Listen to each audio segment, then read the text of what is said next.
as we know that there is a pandemic situation of the corona cases in all over world, and our country is also affected by this disease. So our health team and our corona warrior, many persons are doing on the ground level working on this to prevent the disease of this corona. So, as I am Navneet Kumar Datta, I am a state microbiologist in Integrated Disease Surveillance Program, and right now I am working in the Patna Medical College, Patna. So, as a microbiologist, my duty is to collect the sample, transport, and performing the test of the COVID-19 by RT-PCR by serological test. So, here I am. For the give some as here I am for describe for the some procedure for the sample collection and transport of COVID-19 case. So as we know that there is a big process for the sample collection and transport, and so there is a essential sample. We have divided in three types of sample: essential sample, other preferred sample, and in lab confirmed patient sample. So for the first time, we collect the sample of the throat swab and nasal swab, and other preferred sample is also for the bronchoalveolar larvae, tracheal sprite, sputum, and if patient is positive to COVID-19, then we collect the blood and stool, urine also for the other test of the patient. So first, we have to know that we should prepare proper PPE before collecting the sample. As you know that this is the airborne disease, so you should proper covered by the gown, medical mask, gloves, eye protection, field shield, etc. So if patient is admitted in the isolation ward, yeah, in patient room, so there is a list of type of PPE and which person should wear which type of PPE we have described already in this table, and the healthcare worker should use the PPE with the medical mask, gown, gloves, eye protection, N95. The cleaner which who work in the patient room, they should wear medical mask, gown, heavy duty gloves, eye protection, boots. That is the very essential things. And the visitor sometimes who enter in the patient room, in the case of if patient is children and infant, then there is one attendant also should be present in the patient room. They should wear medical mask, gown, gloves. And the other staffs which is outside the patient room, outside the isolation ward, no PPE required for them. They can only use the triple layer mask. So as you are showing in this image, there is a PPE gown with the head cap and 95 mask, protective goggles, gloves. You use double layer gloves for the collection of the COVID-19 patient sample. So the oropharyngeal and nasopharyngeal swab, the optimal timing is within 3 days of symptom onset and no later than 7 days. If any person is in the close contact of the positive patient, yeah, if he has any travel history from the foreign country, yeah, if he has a travel history from any hotspot area of the country, then and after he live in the quarantine for 14 days, and in 14 days if generate any symptom like dry cough, fever, headache, sneezing problem, coughing problem, then they should fever, then they should come for the sample collection in the hospital. And it will be better to prepare to initiation of antimicrobial chemoprophylaxis or therapy before taking the sample, because sometimes we are looking in the India diet some medicine of malaria like chloroquine and some antibiotics like azithromycin can inhibit the growth of virus. So we try to that take the sample before taking the medicine. So there is an important part of collection of oropharyngeal swab. We need for this the sterile Dacron nylon for swab stick and the viral transport medium. Viral transport medium is a medium. This is a liquid medium in which virus grow. Like in bacteriology, as you know that there is a peptone broth, nutrient broth, etc. is a liquid medium. Like in virology, there is a viral transport media. So first there is a procedure hold the tongue out of the way with the tongue depressor. There is a tongue depressor as you are looking in this image. There is a tongue depressor, and then hold the tongue out of the way with the tongue depressor. Now use a sweeping motion to swab posterior pharyngeal wall and tonsillar pillar. Have the subject say ah to elevate the aura. Naturally, when we come to the patient and say do ah in that way. In that way, then we take the press the tongue with the tongue depression and take the swab posterior and pharyngeal wall sample near the tonsillar pillar of the throat. And when we or the cotton swab stick, avoid swabbing soft plate and do not touch the tongue with swab tip. This is very important part. When we remove the cotton swab stick from the mouth, then do not touch this on the teeth and tongue because there is many bacteria which live on the teeth and tongue that can inhibit the virus. So that process will affect the testing of the COVID-19 patient. Now, after taking the cotton swab stick, we put the swab in the VTM tube. In next slide,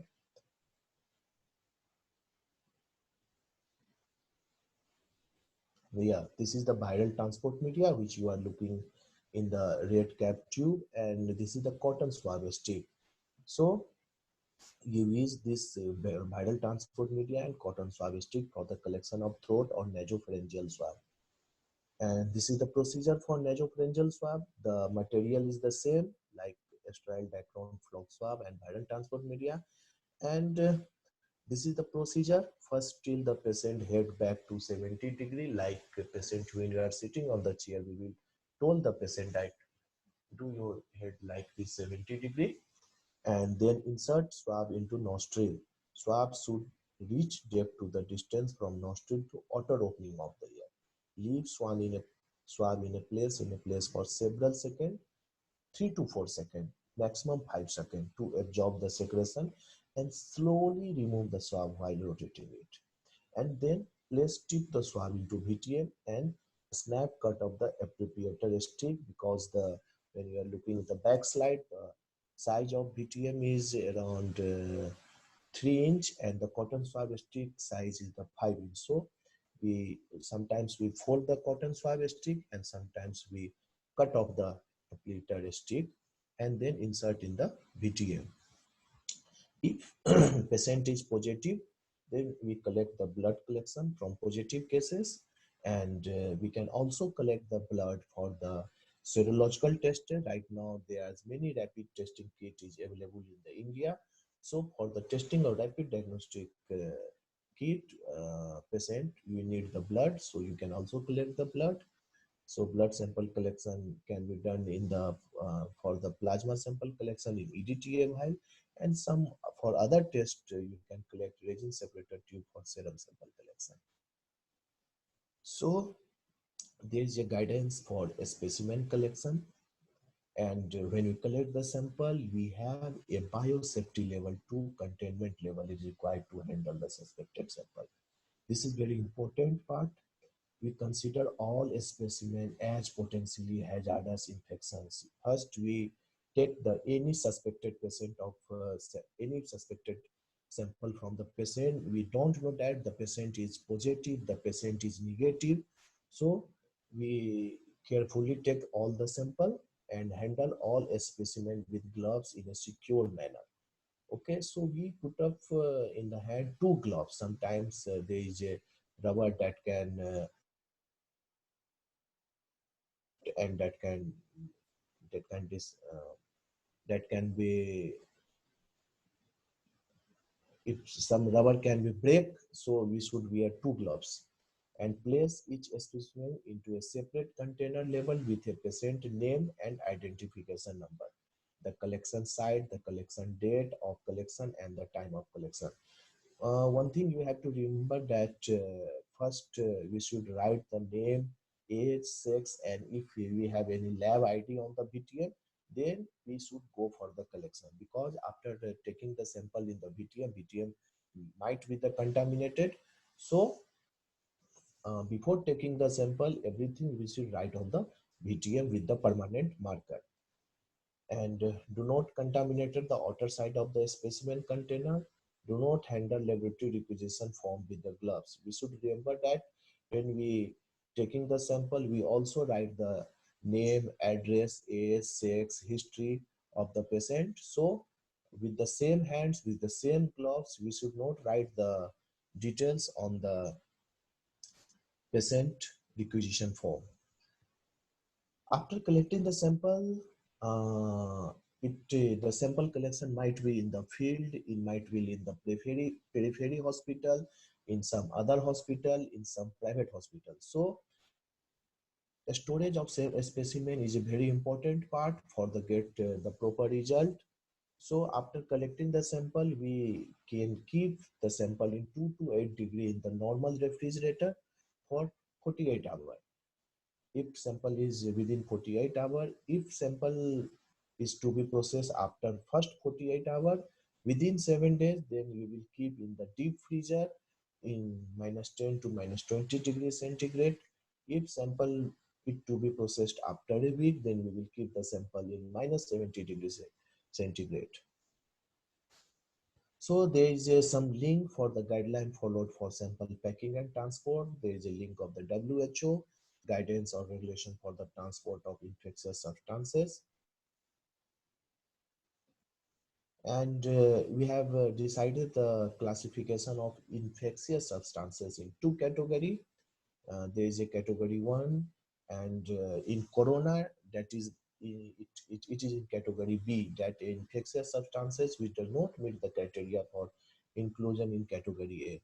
So there is a UN code 3373 that should be that shall be assigned on the box of the sample collection box.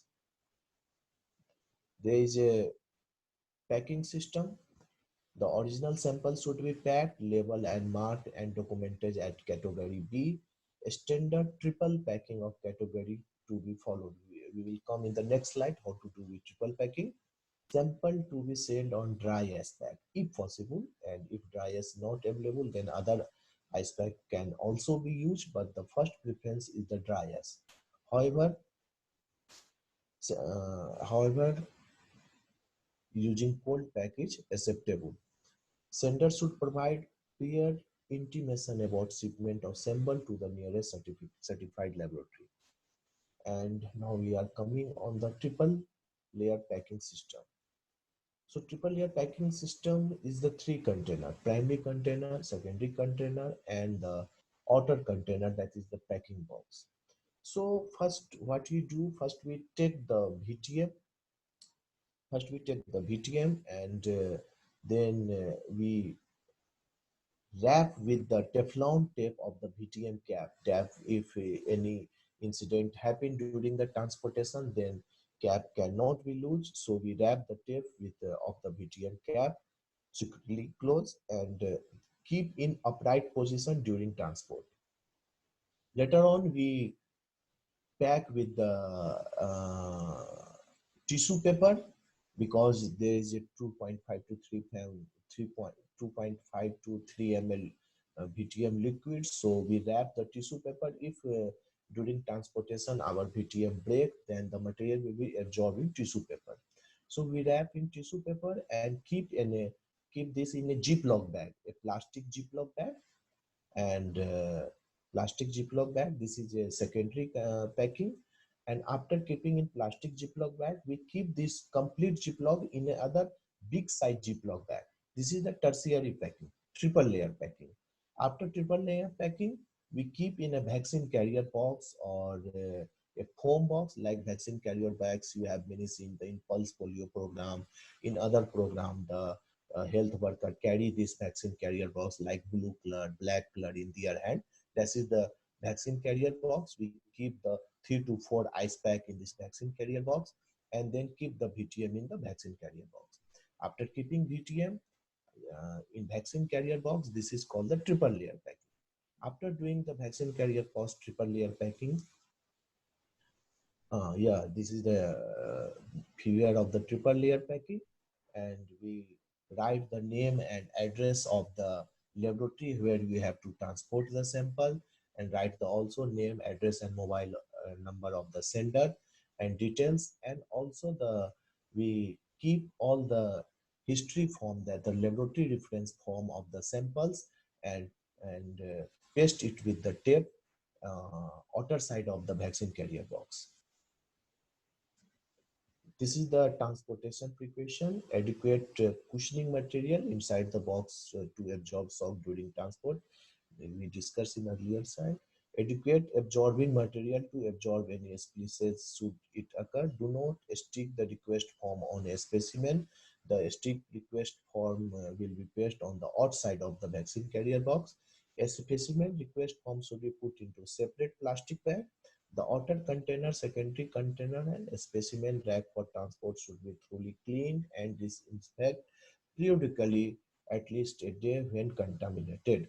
We uh, clean the vaccine carrier box with a 1% sodium hypochlorite solution after using it. Every time when you carry the sample in vaccine carrier box, and after giving the sample to the laboratory, uh, that time we clean the vaccine carrier box with a 1% sodium hypochlorite. This is the labeling of the package. Write the name of the sender, name, address, telephone number, home to contact in case of emergency with telephone number, receiver name, address, telephone number, proper shipping name, that is the biological substances category B, and that is the code of the biological substance, the UN number 3373. This is decided by the WHO. And the temperature storage requirement also, that keep it in 2 to 4 degrees centigrade, yeah, 2 to 8 degrees centigrade, and quantity of dry ice inside the container, that if you send the sample for in outer side of our state like National Institute of Virology Pune, the National Center for Disease Control Delhi, anywhere in the India, that so we keep the proper aspect that if transportation will take 24 to 48 hours, 72 hours, then the cold chain can be maintained in the inside the box. So we keep the dry as proper dry as pack inside the container. And arrow mark the indicate to keep the box in a upright direction. And here's the responsibility of the sender. Make advanced arrangement with the carrier that the shipment will be accepted for appropriate transport, that the shipment is undertaken by the most direct routing, prepare necessary documentation including permits, dispatch and shipping documents, and notify the receiver in advance by the telephone of transportation arrangement and expected date of delivery of the shipment. First, we do that like I'm giving the example that I'm collecting the sample in the Patna and I have to send the sample to NIV Pune. Then I will write the detailed address of the NIV Pune with the name, the person who will receive the sample in NIV Pune, and we select a smart courier agency who can handle the biohazard, and we send the sample by the cargo plane. So we also give the NOC, the airport authority, that I am sending this coronavirus sample, and also inform by the phone with the phone to NIV Pune Institute that I am giving this sample by this courier, courier consignment number, that the receiver person of the NIV Pune be conscious that sample is coming by this plane, by this courier to NIV Pune, so they become prompt to receive the sample. So this is the responsibility of the receiver: acknowledge receipt of the specimen, verify the integrity of the packing, box to be opened by personnel wearing adequate PPE, open within biosafety cabinet, check the specimen with data sent, and apply acceptance and rejection criteria. This is the responsibility of the receiver, like an IV Pune person. So right now in India, we are performing two type of test. After sample collection, we go for the testing. There is a serological test. Serological test we can do by the ELISA also and rapid test also. But in India, right now, there is some company and the Indian Council of Medical Research also provide some rapid kit. So rapid kit can be also used in the hotspot area, and but this is the presumptive diagnosis. This is not the confirmatory diagnosis by the rapid kit. So we have to remember that rapid kit diagnostic is not a confirmatory diagnosis of the coronavirus, of the COVID-19. And now we go for the molecular diagnosis. In molecular diagnosis, we do the real-time PCR, and in more than 150 laboratory in all over India is performing right now the RT-PCR test that is approved by the ICMR New Delhi. So this is the COVID-19 testing strategy in the India. This is given by the ICMR. So whom patient should be collect the sample and who should be go for the test, and after lockdown in ICMR also give a issue that any patient having severe acute respiratory illness who has not history from foreign country, yeah, any other area, yeah, ILI means the influenza-like illness, yeah, severe acute respiratory illness, yeah, like pneumonia symptom, they should we go for the COVID-19 test.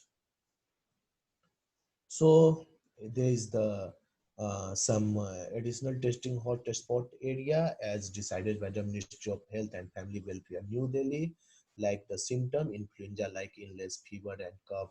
If less than 7 days, you will go for RT-PCR because RT-PCR is a molecular test. We detect the genetic material, so we can identify the COVID-19 in 2 to 3 days after the infection. And if a patient come positive in RT-PCR, then this is the confirmed COVID-19 case. And if came negative, then it is susceptible. You can also take the sample again after 3 to 4 days of this patient who come negative in RT-PCR, and if he has the symptom of the fever, cough, coughing, sneezing, etc. And if symptom is greater than 7 days, then you can go for the rapid antibody test, because after the 7 days, antibody will develop in our body. So you can go for the quarantine, the rapid test. And if patient come positive in the rapid test, then you will go for the RT-PCR to confirm that this is the confirmed COVID-19 patient. So this is the right now procedure in India we are following for the testing of the COVID-19 patient. And there is the ICMR specimen referral form is given by the ICMR, and there is details of which we write the line list to prepare the line list of the patient, like address, mobile number, PIN code, Aadhaar number, nationality, age, sex, etc., and the symptom also. This is the laboratory reference form. Individually, every laboratory referral form is filled with the every sample, every patient. So, friend, there is my PPE regarding sample collection and transport of COVID-19.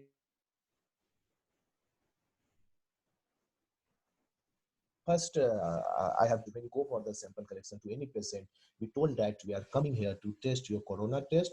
So, so corona test. So we will take the nasal and throat swab. We do counseling of 1 to 2 minutes of the patient. That why I came here to do. And first we should wear a proper PPE, because when you will live safe, then you can perform the other test also. And one thing I have to also add this: when you take the any nozzle or throat swab, you will not stand in front of the patient, because when we insert anything in the patient throat or nose, they can coughing, they can sneezing. So if he's sneezing, if he coughing, then it will the droplet will come in the front of our face. So we stand besides the patient nose, beside the patient face, and take take the sample. So this is very important part of the sample collection process. We will not never stand in front of the patient. And so this is my presentation on the sample collection and transport. If you have any query, you can ask.